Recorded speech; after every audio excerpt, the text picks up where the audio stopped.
Welcome to Capital H, where we explore making work better for humans and humans better at work. I'm your host, David Mallon, Chief Analyst with Deloitte's Human Capital Research and Sensing team. In this season, we've used our 2021 Global Human Capital Trend Study as our lens, focusing on how some organizations are shifting from not just surviving in the new work context brought on by the pandemic, but to thriving, architects of their own futures no matter what improbable path they find themselves on. COVID-19 was somewhat of a rude awakening. For organizations that tried to understand, to strategize for, to govern their workforces using common traditional metrics and measures that are familiar to most, often used because they're just easy to collect and capture in various HR systems.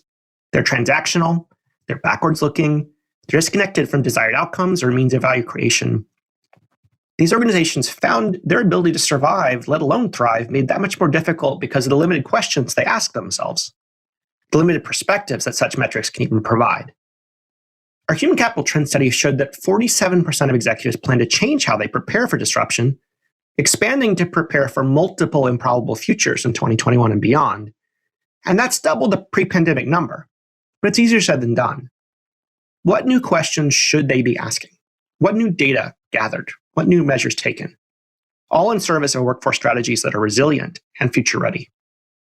In this episode, we're going to ask ourselves some different questions on this topic with three leaders at Alexion.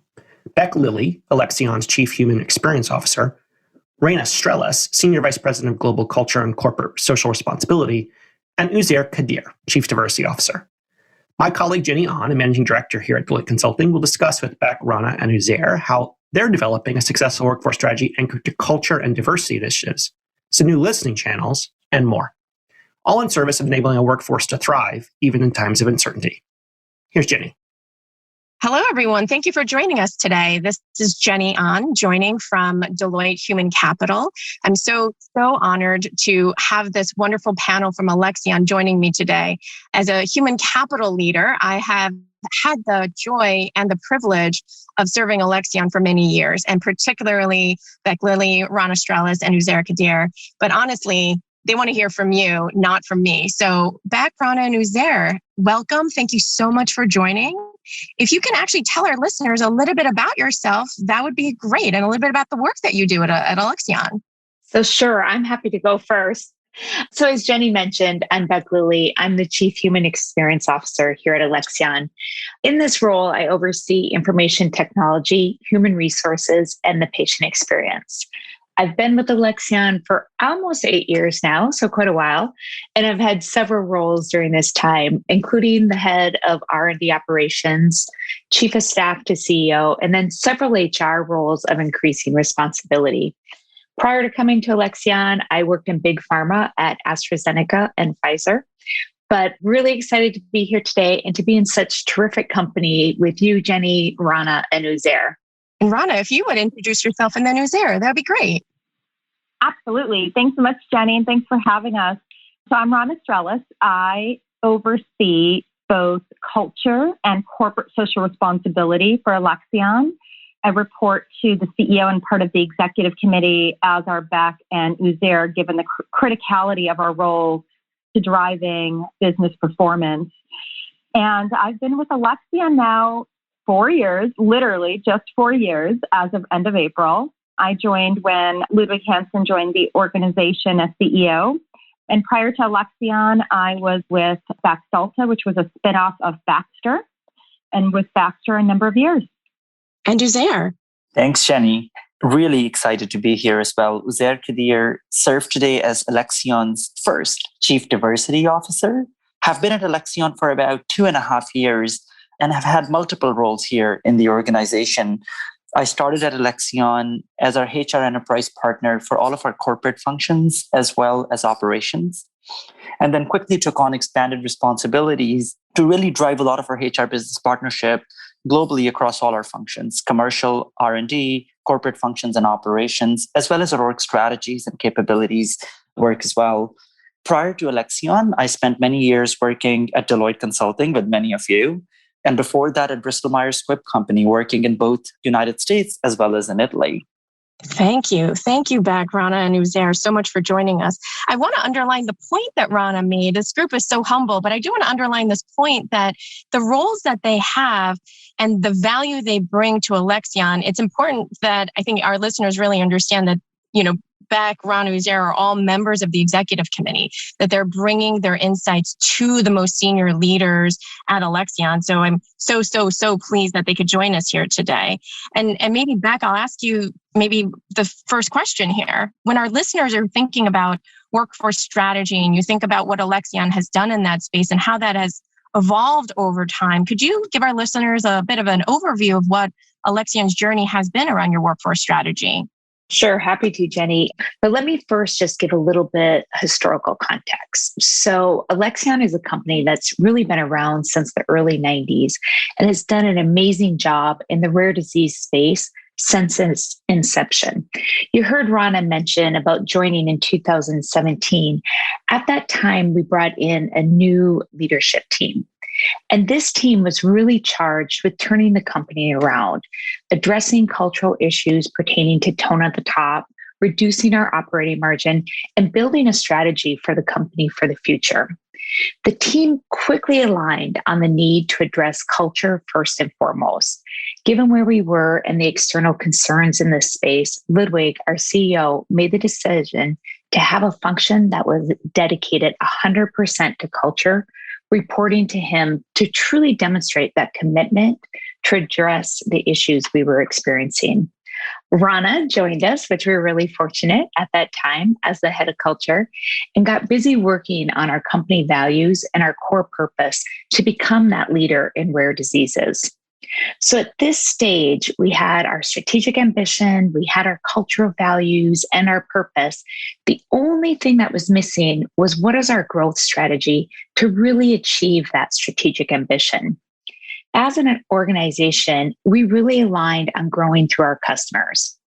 And although you can argue in the healthcare ecosystem, there are many customers, we decided to focus on the end user as our customer, which is the patient. We quickly realized that in order to do this, we needed to redesign our operating model and our workforce strategy to be able to deliver for the patients. And we did this in multiple ways. But the three things that really stand out to me on the workforce strategy side was first, we looked at where could we provide that competitive advantage. And as a company, we aligned on building leadership and innovation capabilities. So we made investments in those areas and continue to do so today on many fronts through our extensive rare leader development platform. We now have an in-house innovation accelerator, and we're working externally to position Alexion as that leader in rare diseases. The second thing we did as part of our strategy, and Jenny, you'll remember this, we put a laser focus on the overall employee experience.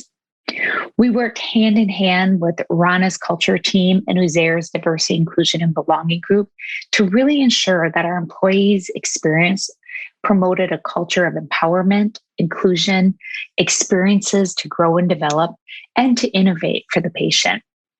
Then the third and final component was really focusing on our workforce planning to ensure that we were bringing in talent with adaptable skill sets for the future. So taking it beyond hiring for today and really looking at what type of skills, what type of talent do we need for 5 to 10 years out. We've put a great deal of emphasis on our talent, ensuring that we're bringing in the right skill sets, and we continue to grow and develop them in-house to ensure that they're having that overall positive employee experience so that they're motivated and inspired for the patients. The organizational commitment to this has been huge. And Jenny, you mentioned this in your opening, but by having Rana, Uzair, and I all on the executive team reporting directly to the CEO, it really reinforces the value that we've put on our culture and the employee and patient experience. Rana, you built a lot of this as well. Do you want to jump in here and add anything? Yeah, sure, Beck. And thanks so much for the background and context setting. What I would add is, at its core, at Alexion, we view culture as an enabler for sustainable business performance, achieving our strategy, and transforming the lives of people living with rare disease and devastating conditions. as well as becoming the most rewarding company to work for. So when we think about our culture at Alexion, it's fully integrated into everything we do. So it not only defines who we want to be, but it's seen in how we see team members behaving, how we interact. It really defines how we make decisions and get work done and how we best serve our patients. And as Beck mentioned, as we looked at our workforce strategy and employee experience, it's a fundamental part of it. And it's also embedded in all of our critical business processes, systems, governance, decision-making, and really reinforced through our reward and incentives. So when we think about the critical ingredients and what differentiates us at Alexion and how we've thought about culture and culture transformation, one of the critical ingredients actually started, Jenny, with the work we did together. When I joined Alexion, it was end of April of 2017. And if you remember, we quickly got a session together in what I would say record time, where we involved employees at all levels of the organization that were really engaged to shape the culture that they helped define. So through the Deloitte Greenhouse experience, we had engaged about 30 leaders in multiple geographies and functions. We immersed them in a session to really understand both the internal and external business challenges, where we wanted to take our growth strategy, really define aspirationally the culture that would be needed to enable success in our purpose.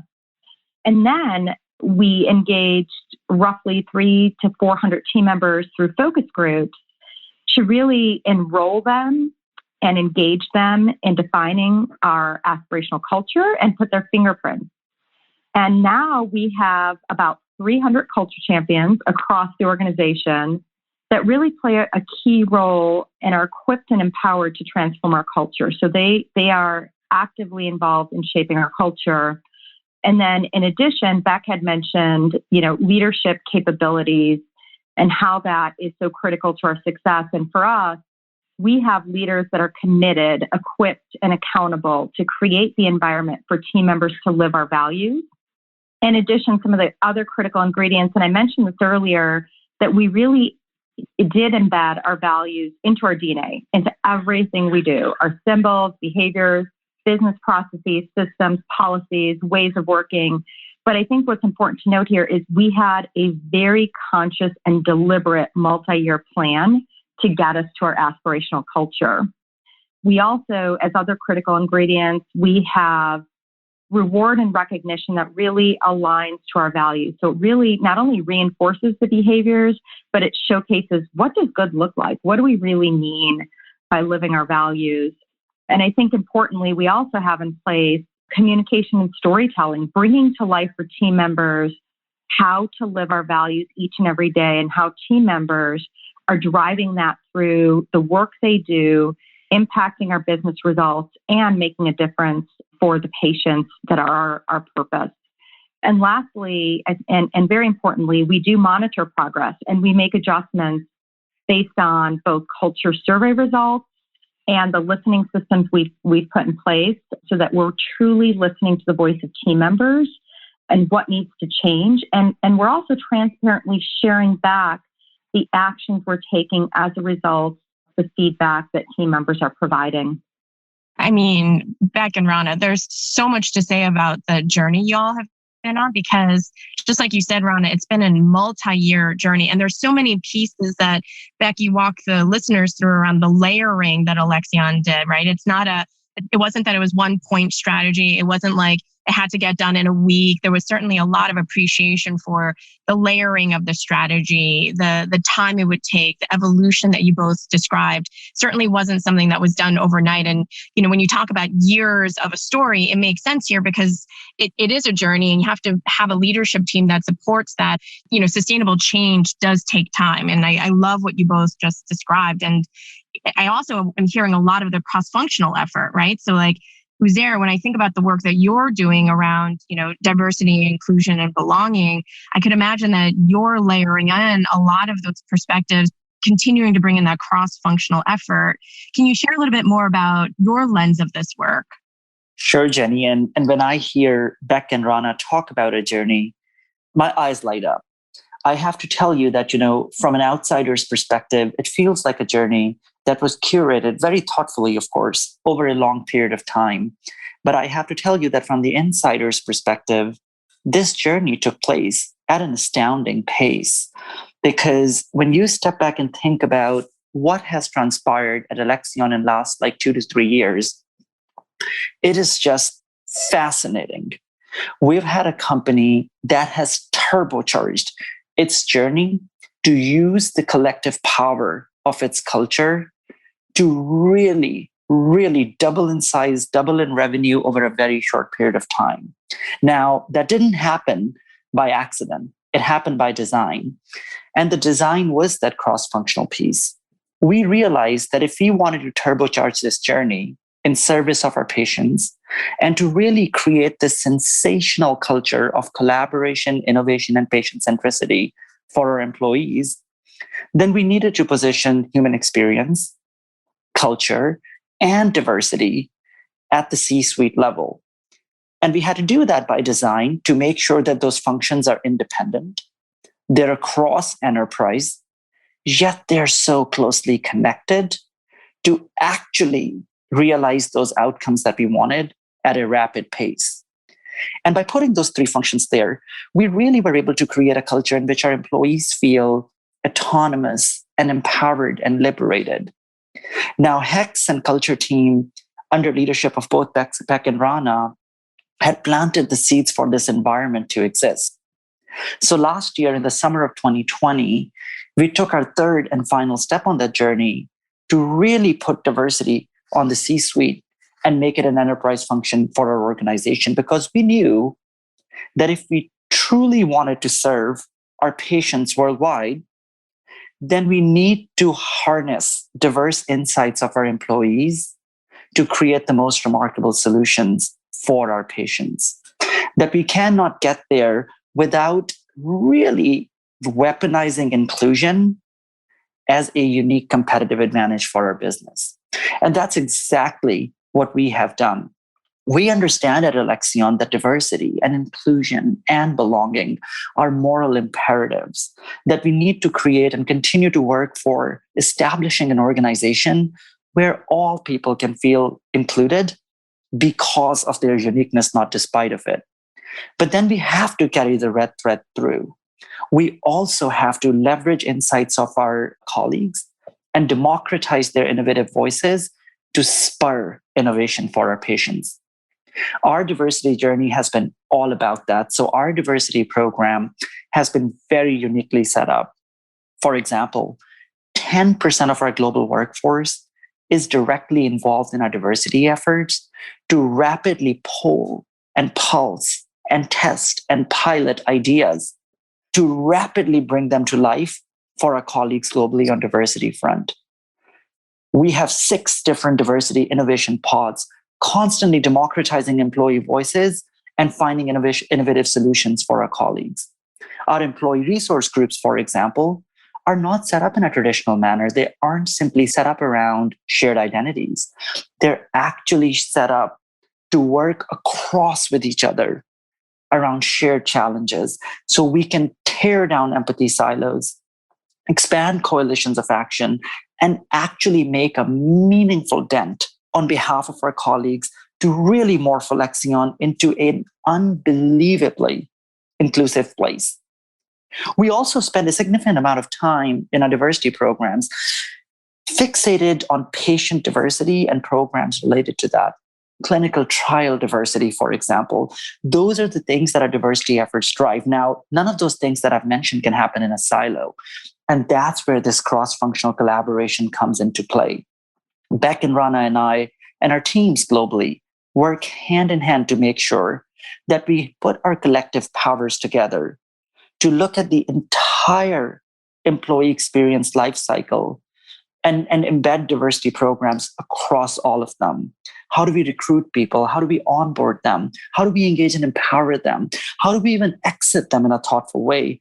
That requires HEX and culture and diversity at the table, united in a common mission to create an unbelievable culture for our colleagues and to spur innovation using those diverse insights for our patients.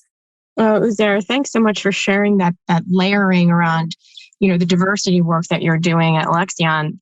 I want to stay on this thread around specifics, right? I think that a lot of our listeners hearing about the strategy, hearing about the ambitions, I think that the specifics and details would also help some of our listeners around what are you doing? What could we try and, get inspired by? So maybe we stay on this thread around examples of initiatives. So, Rana, given your role, perhaps you could share with us, some of those specific initiatives that have really helped cultivate the culture that Alexion wanted. Absolutely. Would be happy to. So one of the examples that I think I would share that really brings to life our culture and really cultivates the culture that we would like to create is a program called LEAP. LEAP stands for Learn, Evolve, Activate, and Deliver for Patients. And what LEAP is an experiential learning session that's designed to immerse participants in the patient journey through the lens of various stakeholders. And the LEAP experience engages cross-functional team members, patients, and other stakeholders to not only challenge our assumptions, but deepen our understanding of this patient and stakeholder journey, and then identify and prioritize value-added actions. So what LEAP helps us do is get in the shoes of patients and stakeholders by truly highlighting the moments that matter and the unmet needs along the disease journey. And it enables participants to identify and empathize with the challenges they experience. So what LEAP has really helped us do as an organization is embed patient centricity and innovative thinking within the fabric of our organization. It's helped us enhance cross-functional and cross-geographical collaboration and really drive more meaningful engagement with external stakeholders that ultimately advances our mission of transforming the lives of people affected by rare diseases and devastating conditions. I mean, the LEAP program, Rana, that you're sharing is so specific and so impactful. I know you've been doing that for a while now. So when I think about that example and some of the ones that Uzair you are giving, you can really see how some of the main initiatives are repeatable, they're sustainable, and they help bring your culture to life. Uzair, I don't know if there's anything else you would want to add around specific initiatives around, the diversity and belonging work that you're doing that you would want to highlight here. Sure. And it really links back, Jenny, to things that Rana was talking about. So one of the ways in which I believe Alexion's culture has been so irresistible is because of our obsession with seeking to understand, our obsession with listening to unique voices of our colleagues and our patients to really make sure that we create a company of tomorrow that's anchored in those voices and really drives a meaningful difference in the lives of our colleagues and the lives of our patients. Now, we have created a whole portfolio of listening and learning programs, even through our diversity efforts, doing a couple of things: affording a powerful voice to our employees, creating a platform for those voices to be democratized, and of course, using those voices to spur innovation for our patients, as I shared with you previously. Our portfolio of programs includes really interesting listening and learning programs. The first one is the Mosaic series. Those are our expert to colleague listening and learning programs. We scatter those throughout the year, calendar year. We bring in experts from the outside who can actually directly talk to our colleagues about these sorts of topics and raise awareness of a variety and a myriad of diversity topics. We also have crucial exchanges, which are our colleague to colleague listening and learning programs. We give our colleagues an opportunity to share their unique journeys and experiences and voices with others to help elevate the collective organizational understanding of diversity, inclusion, and belonging, and really to foster a culture of camaraderie and solidarity on diversity front. We also have belonging connections, and these are just fantastic.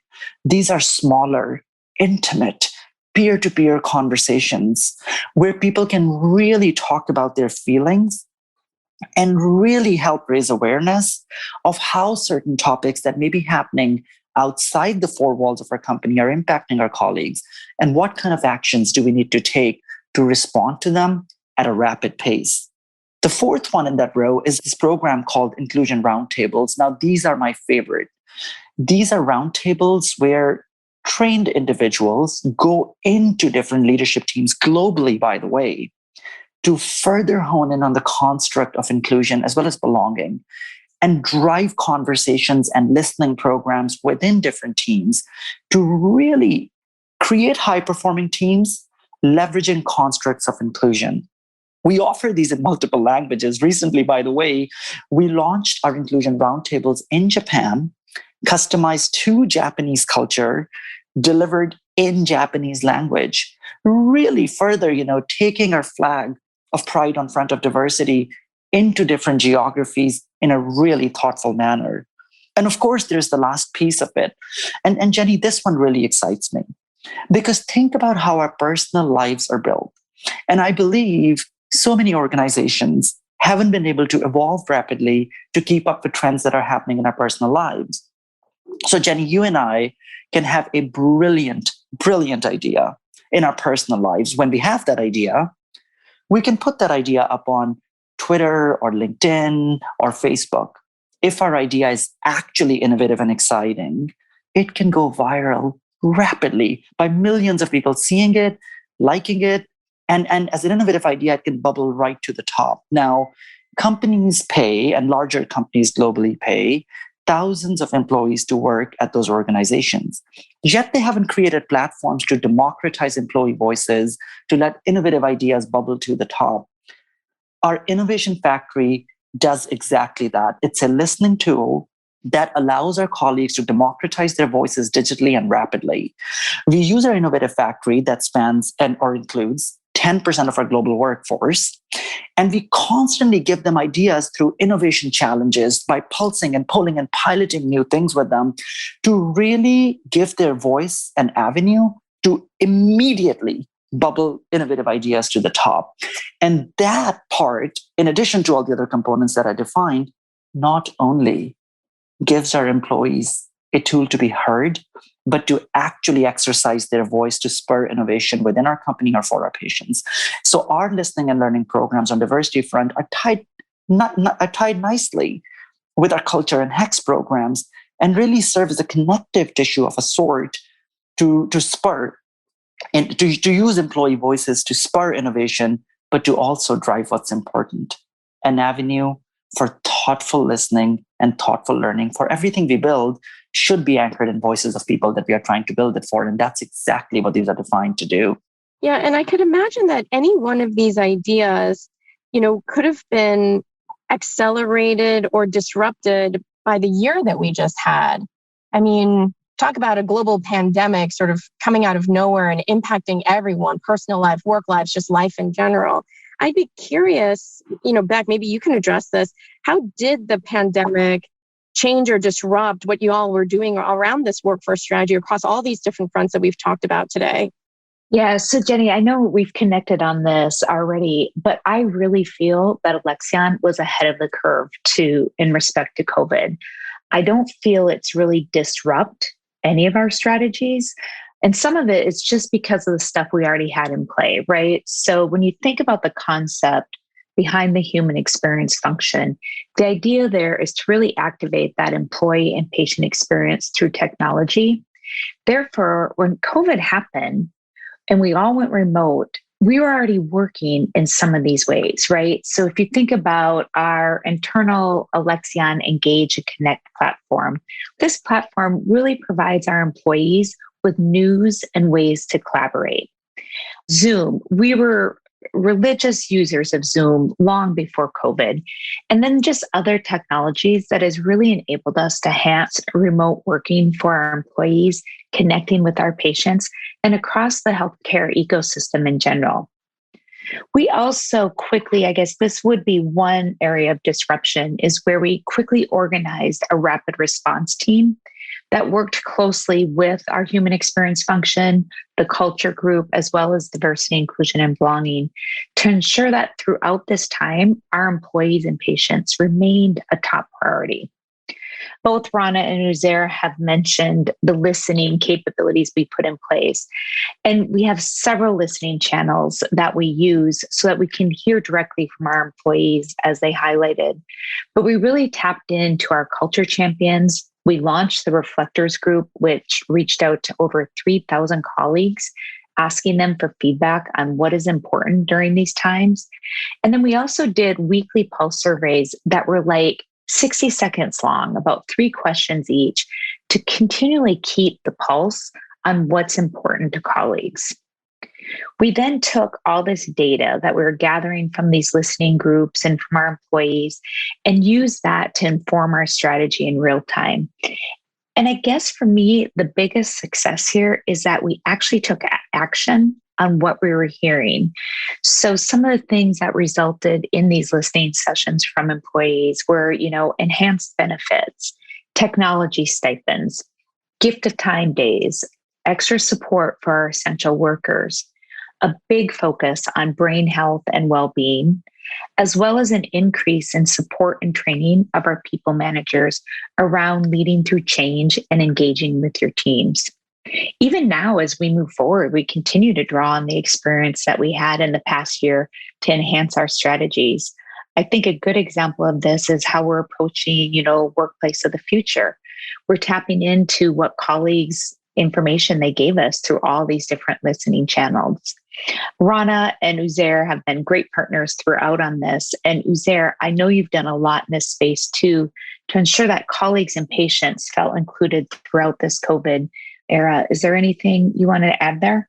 No, Beck, you really summarized it really, really beautifully. I think that it actually goes back even beyond the work of the diversity function. And again, Jenny, the collective power of the 3 functions that you're talking to today and what they can achieve when you structure them that way. So Beck talked about this unbelievable energy that's been created by our human experience function and on that accord. So when COVID happened, we realized that the world was changing pretty quickly from diversity front as well.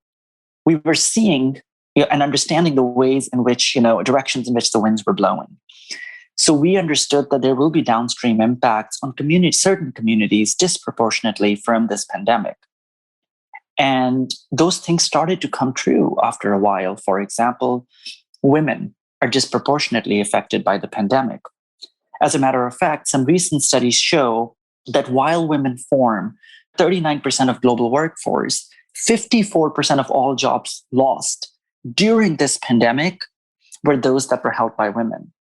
So we knew as an organization that we again needed to huddle and very quickly think through ways in which we can create a culture that's equitable and just. So we did exactly that. We listened to our employees and we were very rapidly working with our HEX team, redesigned and launched our new modern family benefits. Benefits that allow, for example, our female colleagues with a much heightened degree of flexibility and autonomy to plan for their day-to-day lives in this, COVID and hopefully post-COVID world. Our new slew of benefits include very generous, support for adoption, for surrogacy, for providing care for a family member. That isn't really all of our work. That's just one of many examples. But we understand that this pandemic has changed the game a little bit. And because culture and HEX and diversity were able to work together, we were able to very rapidly come up with reforms to address some of the challenges that were coming down the pike, to really signal to our employees that we have heard them, we understand them, and we are relentless in our pursuit of creating an organization where they can be proud to be a part of, feel valued, and feel empowered to live their day-to-day lives on their own terms while succeeding at work and spurring innovation for our patients. Yeah, and I understand that you actually have seen some measures around how all these things are really having an impact on the organization. I know that this is not a group that is, activity for activity's sake. You're really tracking to see, are the things that we're doing making a difference? So I understand that you've got some measurements to that effect. Is that right? Absolutely, Jenny. So as a matter of fact, to your point, I think through the collective power of the work across our 3 organizations that Beck, Uzair, and I have mentioned, we have seen significant improvement towards our ambitions and aspirations in the past 3 years. And very specifically, we conducted our first baseline culture survey in November of 2017. And we measure employee net promoter score, which is basically a measurement of employee loyalty. And a 3-year period of time, we have seen an over 63-point increase on our employee net promoter score. And I think even more importantly, what we are hearing and seeing is that, first of all, our purpose is central and such a motivator and inspiration for team members. We're seeing that patients and caregivers have trust that we will do the right thing, deliver on our commitments, and make a meaningful difference in their lives. We are seeing team members genuinely feeling a sense of belonging, feeling like they can share their diverse perspectives, that their voice matters, and are motivated to work collaboratively to come up with innovative ideas to deliver for each other, for our patients, and our communities. And that we hear from external stakeholders that we are viewed as an organization that truly listens with empathy, puts patients at the core of what we do, and are a respected and trusted business partner. And lastly, we have seen this translate to business results. We have overachieved in the last 3 years on our business results. We've delivered on our business strategy and objectives. Wow, that's amazing, Rana. Thank you so much for sharing that with us. I would end by just thanking you all very, very much for sharing your Alexion story and how human experience, how culture, corporate social responsibility, your diversity and belonging work have all made such an impact on your people, your patients, and your organization. So thank you all very, very much. Great. Thank you Thanks, for having Jenny. us, Jenny. Thank you.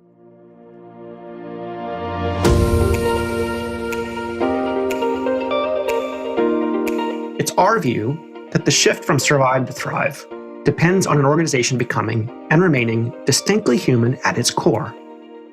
This isn't just a different way of thinking and acting, it's a different way of being, one that approaches every question, every issue, and every decision from a human angle first. As we heard today, a human-first workforce strategy is essential for an organization's growth and resilience in times of uncertainty. A big thank you to Jenny Ahn and our guests from Alexion, Beck Lilly, Rana Strelis, and Uzair Kadir for sharing their journey and insights with us today. In addition to tuning into our podcast series, we also invite you to read our 2021 Human Capital Trends Report online at Deloitte.com/HCTrends. That's Deloitte.com/HCTrends. Thanks for listening. Till next time. This podcast is produced by Deloitte. The views and opinions expressed by podcast speakers and guests are solely their own and do not reflect the opinions of Deloitte. This podcast provides general information only and is not intended to constitute advice or services of any kind. For additional information about Deloitte, please go to Deloitte.com/about.